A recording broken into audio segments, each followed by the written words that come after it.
Mais um caso, uma jovem de 17 anos foi morta a tiros, a queima-roupa, na comunidade onde morava, na zona sudoeste do Rio de Janeiro.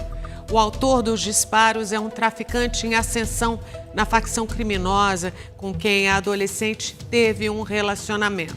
Quero reforçar, Carol, que a tua emoção nesse momento é a de centenas de famílias que perderam filhas, mães nas mãos de criminosos. Esse caso que a gente vai falar agora chama atenção também pela violência. Mostra um lado ainda mais cruel do crime organizado, como se fosse possível. É a prática de torturas e de agressões contra mulheres. Mulheres que são ex-companheiras de integrantes das facções. Uma jovem com muitos planos pela frente. Minha filha queria estudar. Mãe, eu queria ser designer de sobrancelha. Mãe, eu quero fazer curso de maquiagem. Morta pelo ex-companheiro, que reagiu de forma implacável ao término do relacionamento. Enchi a cara dela de bala mesmo, com a minha pistola. Com a minha pistola, peguei pistola de ninguém, mano, meu bagulho. Isso é um tiro que esse monstro, que ele deu na minha filha, ele deu em mim. Porque é meu coração que sangra. Andriele tinha 17 anos. Namorou Alex, de 29, por quase um ano. Um relacionamento, segundo a família, marcado por brigas e ciúmes. Ele nunca amou a minha filha. Ele tinha obsessão pela minha filha. Porque minha filha era uma garota doce, uma garota bonita, cheia de vida. Até pra escola ele não deixava minha filha ir mais. O casal se conheceu na Cidade de Deus, comunidade na zona sudoeste do Rio, dominada pela maior facção criminosa do estado. Ele comprava ela, querendo com dinheiro, com lanche, com isso. E ela era só uma menina. Aí ela caía na dele. Ele era um lobo na pele de um cordeiro. Alex tinha envolvimento com o tráfico de drogas. Estava em ascensão na hierarquia do crime organizado. O Alex, ele era um traficante ativo na organização criminosa na Cidade de Deus. Além dele ter uma situação estável, a arma de fogo utilizada no crime era uma arma que ele usava em razão dessa posição na organização criminosa. Em pouco tempo, o namorado traficante se revelou um homem violento.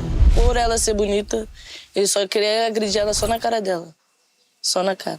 E o que a Andriele respondia à senhora quando a senhora falava pra ela largá-lo? Tinha vezes que ela ficava com raiva assim no começo. Depois ela começava a chorar. Mãe, eu não quero mais. Mãe, eu não quero mais o Alex. As agressões físicas se tornaram ainda mais violentas. Em uma delas, a jovem chegou a levar diversas coronhadas. Ele deu uma surra na minha irmã só com a pistola dele. Só de pistola. A cara da minha irmã ficou transformada.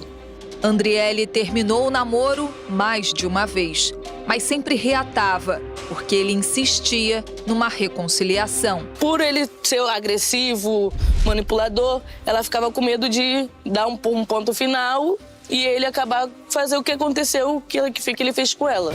A adolescente decidiu dar um ponto final no relacionamento no mês passado. Só que as perseguições se intensificaram quando o ex descobriu que Andriele estava com um novo namorado. Ele não aceitou. Ele falou, ela não vai ficar comigo, ela não vai ficar com ninguém. O rapaz foi o primeiro alvo. Ele vai ao local de residência do ex-namorado, do atual namorado dela, e efetua uma série de disparos. Mas essa vítima conseguiu fugir. Logo em seguida, ele parte para a casa de Andriele, onde aí sim consuma o feminicídio. Andriele visitava uma amiga. Alex chegou no portão e pediu para uma criança chamar a ex-namorada.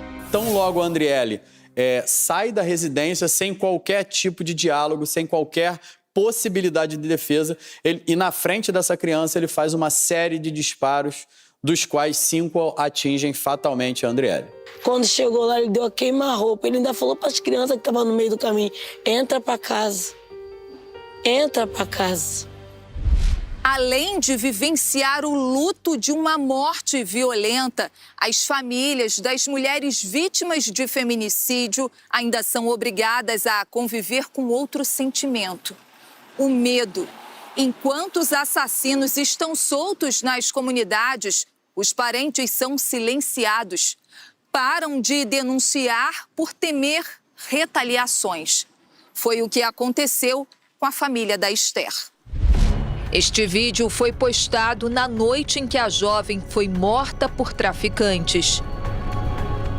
Esther Barroso dos Santos, de 22 anos, trabalhava como atendente. Ela se relacionou com Bruno da Silva Loureiro, o coronel, apontado como chefe do tráfico na comunidade onde morava, na zona oeste do Rio. Um relacionamento conturbado, que ele é um cara violento, já tem histórico de violência com mulher. E ela achou por bem se separar dele. E ele não aceitou. Meses depois do término, Esther foi a um baile funk numa comunidade dominada pela mesma facção de coronel. E o criminoso soube que ela estava no local. Decidiu se vingar e chamou reforços. O coronel aparece com 2 comparsas, Dodô e Debochado, sequestram a Esther e levam para local incerto e não sabido. A jovem foi submetida a uma sessão de tortura e violência sexual. Bastante machucada, foi deixada na porta da casa da família. Os parentes acolheram Esther e a levaram para o hospital, mas ela não resistiu aos ferimentos. Nesses locais onde o Estado não entra, esses crimes são cometidos com maior requintes de crueldade, né? Eles acham que tem a posse do corpo dessas mulheres, eles acham que não podem ouvir um não, a mulher não tem direito de escolha. E o caso da Andriele e da Esther foi exatamente isso, elas falaram não, né? Uma terminou o relacionamento e a outra não quis se envolver com o chefe do tráfico. E isso foi a sentença de morte para elas, um simples não. Já se passaram 3 meses da morte de Esther. A família chegou a se manifestar nas redes sociais, mas não quer mais comentar o assunto. Coronel e os comparsas ainda estão soltos. Representei pela prisão deles.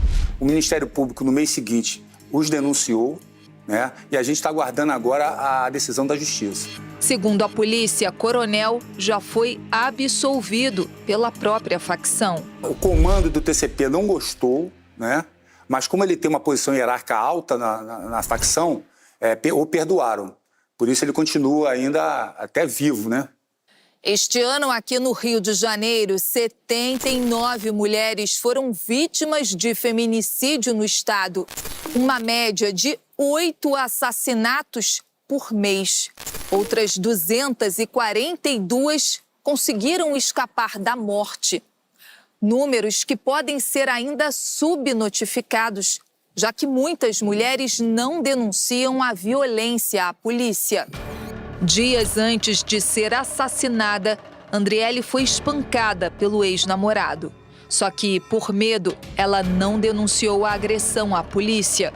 É muito comum nessas regiões que esses episódios sejam subnotificados. A família tem ciência, geralmente ela é agredida, ela sofre uma coação psicológica, né? Recebe ali um atendimento médico, mas oficialmente a polícia, isso aparece como uma subnotificação. Depois do assassinato de Andriele, Alex chegou a se esconder em Angra dos Reis, no litoral fluminense, mas se entregou horas depois. Ele foi capturado em flagrante por associação ao tráfico e, num segundo momento, nós representamos pela prisão preventiva por feminicídio e tentativa de homicídio qualificado contra o atual namorado da Andriele. Alex enviou um áudio para amigos e familiares. Tentou explicar por que matou a ex-namorada.